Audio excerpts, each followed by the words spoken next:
At the age of just 16, Marina Nemat found herself stuck inside one of the most notorious and brutal prisons in the world, Evin Prison in Iran. She was considered an enemy of the theocracy and tortured. Eventually, she got out, moved to Canada, and now teaches memoir writing at the University of Toronto. She knows all too well what it's like to be a refugee in this world. And with that, we welcome Marina Nemat to TVO. It's great to see you here. Thank you for having me, Steve. I want to tell a bit of your story here before we talk about being a refugee today. You're born in Tehran, Iran, 1965. What was life like there for you before the revolution in '79? I was 13 years old when the revolution happened, and before that, my father taught ballroom dancing in Tehran. My mother was a hairdresser, and I grew up between the sounds of the cha-cha and the tango and women with really big poofy hair. So it sounds pretty normal. Yes, very normal. We had a cottage. I wore bikinis on the beach, boys and girls together. We danced to the Bee Gees. We watched the Donny and Marie Osmond show, and I wanted to become a medical doctor, and I was in love with Donny Osmond. How? You were in love with Donny Osmond? Well, Absolutely. That does not make you unique. There were a lot of girls back then not at all. who were. There was a lot of competition. Yeah. How did you notice life changing after 1979? It was almost immediate for me. When we got back home from the cottage in '78, there was a tank parked at my door. And that signaled something was changing. And then because I lived in downtown Tehran, I watched the revolution unfold on my street. You couldn't see the street. There were so many people, and they were yelling slogans 24/7. And then the revolution succeeded, and the revolution had promised us political liberties. That's what the Ayatollah said under the name of Islamic Republic. But we didn't gain any political freedoms. We even gradually, not overnight, lost our personal ones. At what point did you get arrested? Well, I started speaking out at the age of 14. I mean, in school, they replaced our lessons with political and religious propaganda. I had grown up with the Bee Gees and Donny Osmond. I was not going to swallow that. And basically, wearing beautiful clothes became illegal. Wearing makeup became illegal. Wearing high heels became illegal. Wearing perfume became illegal. Did your parents tell you to, come on, Marina, tone this down, you're going to get in trouble? No, they didn't, because the revolution had happened, and even though my parents didn't believe in it, it had made a lot of promises to the people. So nobody expected it to get even worse than less tolerance for political dissidents than when it had been during the time of the Shah. And we were 15. I mean, okay, you're loud mouth in school. What's the big deal? Well, the big deal was apparently you got arrested. What did they arrest you? First of all, what time of day did they arrest you? It was 9, 10 o'clock at night. At home? Yeah, at home. Yeah, Knock on the door? Well, yes, a doorbell. I was in the bathroom. I was about to take a bath, and my mother called my name. The doorbell rang. My mom called my name. I opened the door, and there were 2 guns pointed in my face. And they took you. Did they tell you what you were being charged with? Not at the point. They searched the house, and they took a few books off my bookshelf, and Jane Austen and Charles Dickens and Ernest Hemingway and C.S. Lewis. And they were all in English, and they said these show us that you're anti-revolution, you're anti-government. And that's basically all they said. And they said, you know what, you're coming with us. We are going to ask you some questions, and we're going to figure out what to do with you. I mean, they weren't wrong, really, were they? You were anti-revolution and you were anti-government. I was. But were you still nevertheless surprised to see that knock on the door? No, I wasn't. I was expecting it because a few of my friends had been arrested.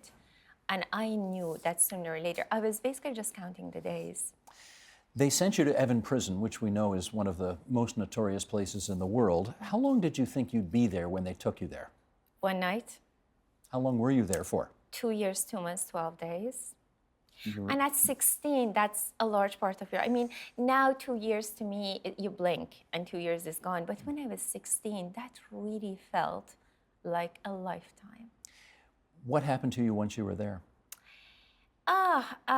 They blindfolded me when we arrived. They took me into a building. They walked me along hallways. And I could see a little bit from underneath the blindfold. There were a lot of people there. They told me to sit down. Then hours later, they called my name for interrogation, went into a room, the door closed behind me. A man said, sit. I did. I couldn't see him. I was still blindfolded. He asked me questions. Have you attended rallies against the government? I said, yes. There was no point in lying. Everybody knew. He asked me, have you written articles against the government? I said, yeah, in my school newspaper. Again, it was no state secret. Everybody knew. And then he asked me the whereabouts of a girl. She was a friend of mine. I had no idea where she was. I didn't have her address. I didn't have a phone number. If I did, I would have given them. I had no reason not to. Okay, you want the address? Okay, I'm going to give it to you. But I didn't know. And then they took me to another room, and that is where things got really serious. For example? Well, they took off my blindfold. I looked around me. We were in a very small room. There was a desk, 2 chairs on one side, and then a bare wooden bed on the other. And they handcuffed me. And when they handcuffed me, they laughed because I was 90 pounds, and they realized my hands are going to slide out of the cuffs. So they put both of my wrists together, and they put the 2 wrists into one cuff. And as it clicked, my right wrist cracked. And the torture had not begun. So you heard your wrist break as they put those on? It made this awful crunch. And the pain was overwhelming. And I screamed and screamed. And they didn't care. They tied me to the bed. I was lying down on my stomach. They took off my socks and my shoes. And I had Puma running shoes. And I was 16. I mean, I had paid a fortune. I loved the shoes. And my wrist is broken. I'm in a torture room. And all I'm thinking is, oh my God, my shoes, my shoes. Just to show you my state of mind, you know, I was your very average 16-year-old who's worried about her shoes. And then they lashed the soles of my feet with a length of cable about 1 inch thick, heavy rubber. This is the most common method of torture in the Middle East. How many of them? 2 men, Ali and Hamid. You know their names? You remember Yes, their of names? course. Yes, of course. I mean, I can forget my name. I will not forget theirs. How long did this go on for? I don't know, because you lose the sense of time. This is not, I mean, my wrist was broken.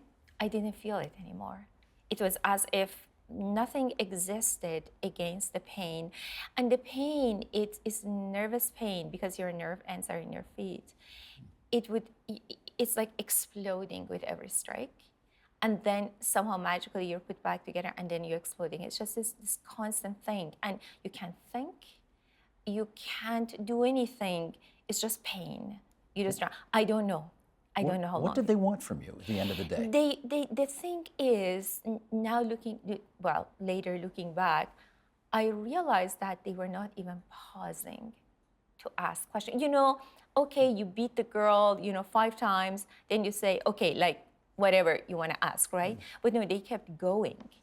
And at the very end, even when they were finished, they didn't ask anything anymore.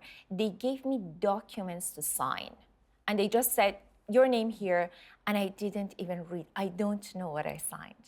I just signed. But you did sign. I signed everything because, I mean, you're in a torture room with men who are going to tear you into tiny little pieces, and they're going to take their time doing it. If they say you put your name here, you put your name there. Did you have any idea whether anybody outside was working towards your release? I didn't know, but later I found out, not really. I mean, okay, my church, because I'm a Christian, and my family are Christian, and we were Christian in Iran, it's nothing new. And my church, the Catholic Church, I know that they were thinking, but I mean, the church was under attack itself, and they were afraid. So one of the priests tried, he actually brought a Bible to the prison so that, they would give it to me. They refused it. And I mean, my parents knew if they said anything, if they did anything, it was really bad in the 80s in Iran. It's still bad, but back then it was just worse. So how did you eventually get out? Well, I had the death sentence. It was reduced to life in prison. And then about 6 months later, my interrogator, Ali, he called me to the interrogation room, and he said to me that I was going to be there forever and nobody cared.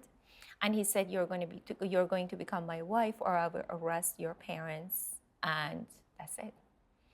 And I thought about it, and I realized if he arrested my parents, I wouldn't have a home to go back to. And I said, okay. He said I had to convert to Islam. I said, fine.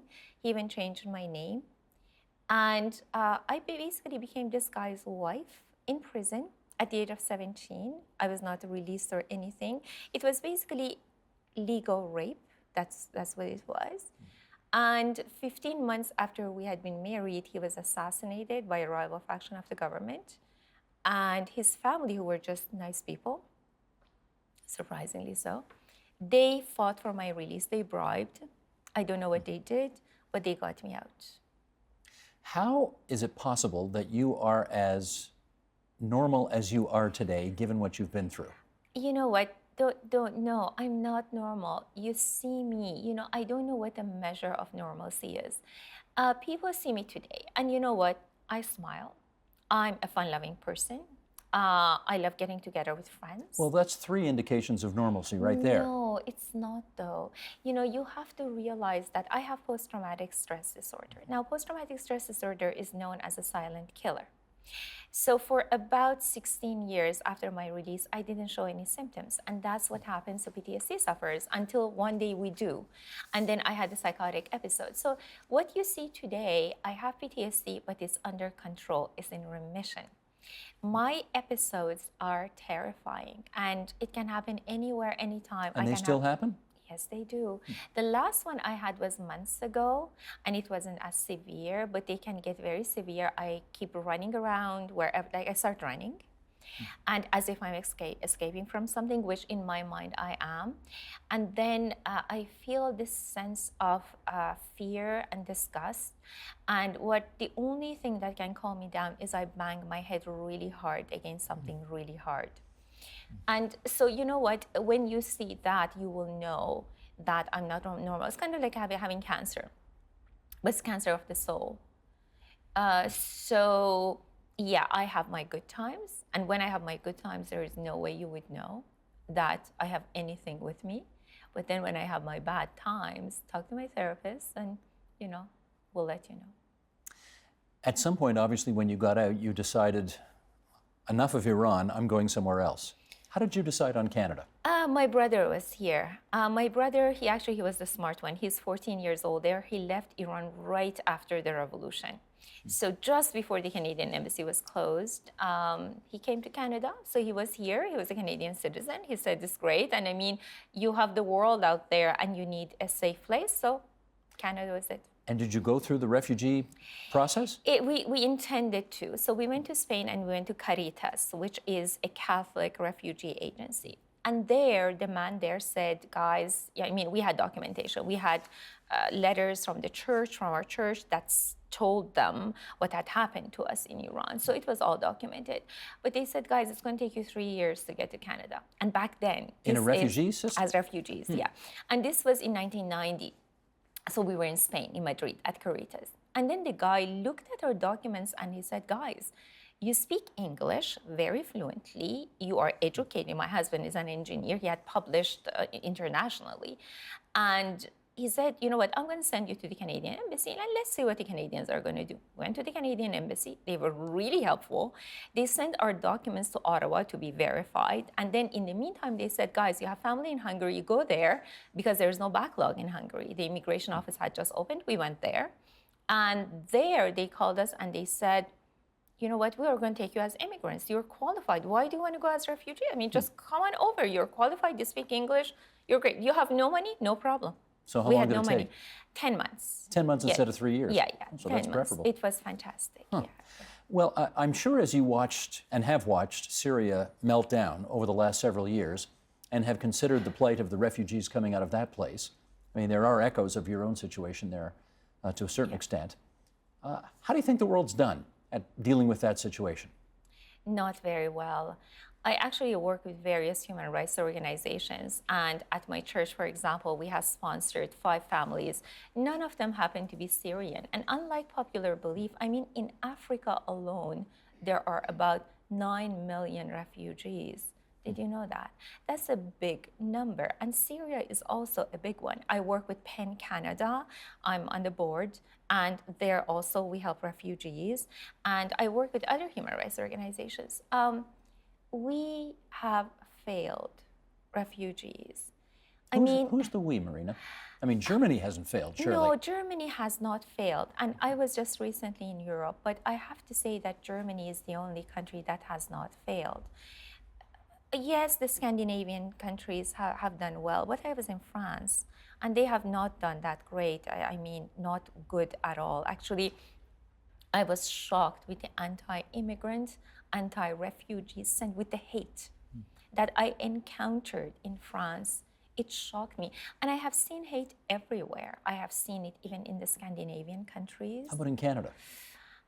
Yeah, unfortunately here You've seen hate for the too. refugees in Canada? Yeah, I have seen it.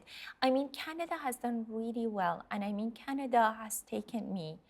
It gave me a home when I had nowhere to go. But we would be naive to say that no one in Canada is hateful toward refugees Not and no one, immigrants. but I mean, at least as far as I can tell, the overwhelming response has been mostly positive, has it not? It has. The thing is that with what happened in the United States with Trump, a lot of times I have learned that hate doesn't manifest itself unless it gets the opportunity. In Canada, we have been fortunate, but you know, when was it, 1939, I think, when that St. Louis that came to Canada with 1,000 refugees and we turned them away. Yep. I mean, that sort of thing, you see it in a crisis.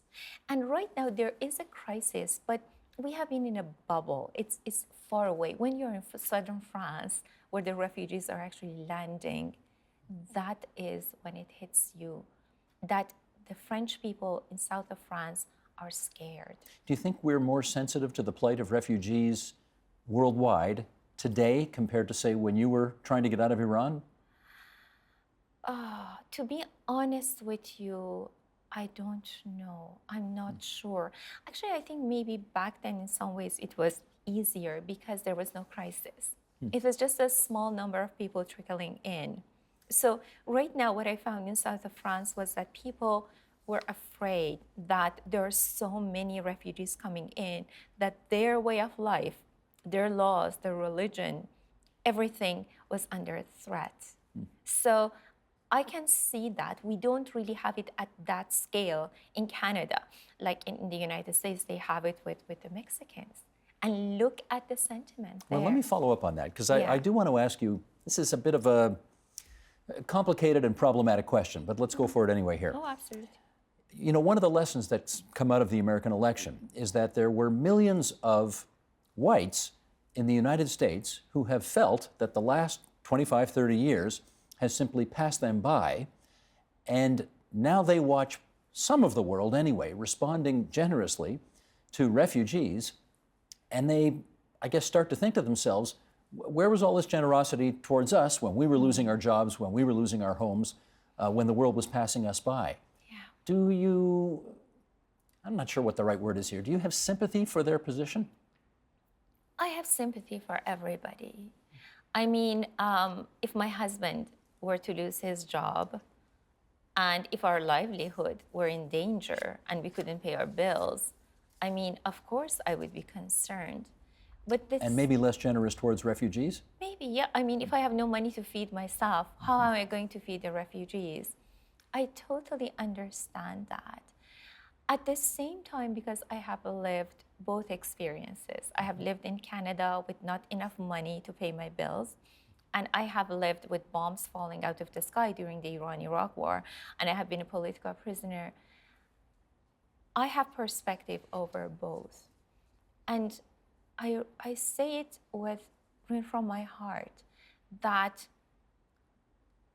even if my husband were to lose his job, I mean, it would take a lot for me to say no to someone who has escaped bombs falling out of the sky, lost half of their family, and have suffered so tremendously. But that's you, because you've experienced that. Exactly. If you hadn't experienced that. No. And this is why I have sympathy for the people, because they have never been there. They have never experienced that. And you know what? They look at themselves and they can't put food on the table. And I totally get it. And you know what? At the end of the day, our politicians, our system in general, well, especially in the United States, it is to blame. It's a system that supports greed. So the gap between the rich and the poor has just been getting bigger. In which case, let's, in our remaining moments here, talk about what you think all of us can do to have a more, as I suspect you think is required, a more generous approach and attitude towards the plight of refugees worldwide? What would you suggest? You know what? In general, I think hate comes from fear. And what it does, it divides the world into us and them. So the moment we say the refugees and us, we are dividing. I prefer not to do that. What I would say is I give a lot of talks at high schools, and I say to the kids that, listen, look at your community and look at your community who is in need. It might be a refugee, it might be a white person who lost their job, and pull up your sleeves and help them. Help them in small ways. You don't need to do it in a big way. Help it in a small way, or do it in a big one. But take one little step every day to help those who have less than you do. And if every single one of us does that, again, I wouldn't differentiate. Let's not do that, because the moment we say the refugees, we sometimes have to, but in general, once they are here, they are here. They are not the refugees anymore. They are new Canadians. Let's look at it that way. Having said that, do you think if the Western world were able to truly destroy ISIS, Al-Qaeda, Islamofascism, all of that, do you think there would be less antipathy towards refugees in the world? But it can't be, because the West cannot do that. This is I'm sorry, but it's the wrong question. We cannot. And, there's this idea that as the West, we can go all over the world and we can put boots on the ground and bombs falling from the sky and we can fix everything. No, we can't. You know what? ISIS, the Islamic Republic, Islamist fundamentalism, all of these, they are the problems of the Middle East. Now, I'm not saying that the West didn't have a hand in creating those problems. It did. But we cannot just march in there and fix it all. We can help indirectly and in civilized, non-violent, educational ways. And by setting an example, we can help the Middle East. And by giving a place to those who just don't have anywhere else, so instead of drowning in the Mediterranean, we can help them out. And maybe if we set an example, and maybe if we don't believe that we have this godly position in the world that we just have to fix everything, or what, then maybe there will be progress, but not next year, not 3 years from now. This is going to take a few generations. This mess that we have right now in the Middle East, which is the result of bad policies from the East and from the West and from the locals and from everything, it's going to take lifetimes to even mend. And let's face that and make some long-term plans. Just finally, let's come full circle. How much, if any, contact do you have with Iran these days? I have a lot of contact with Iran. It's amazing what social media can do and some of those apps. And I talk to people all the time. And especially with writers and journalists in Iran, and many of them have escaped now, and many of them are in Turkey, and they are with all the Syrians and Iraqi refugees there. They are trying to get to a safe place, and with the situation in Turkey, everything has just become much, much worse. But basically my community is a global community. I'm right now working on a case in Turkey of a Turkish human rights defender, a woman. Her name is Erin Keskin, and she has 144 charges against her. 144. That's quite amazing. So with my colleagues, we are working to get legal representation for her, but for Turkey, the situation is just bad. I'm trying to work with Turkish journalists who are now in Canada, and they are trying to get refuge here. It's not just the Iranians. Again, I try not to look at it as, whoever comes, if they're Libyan or, they need help, okay, let's see what we can do.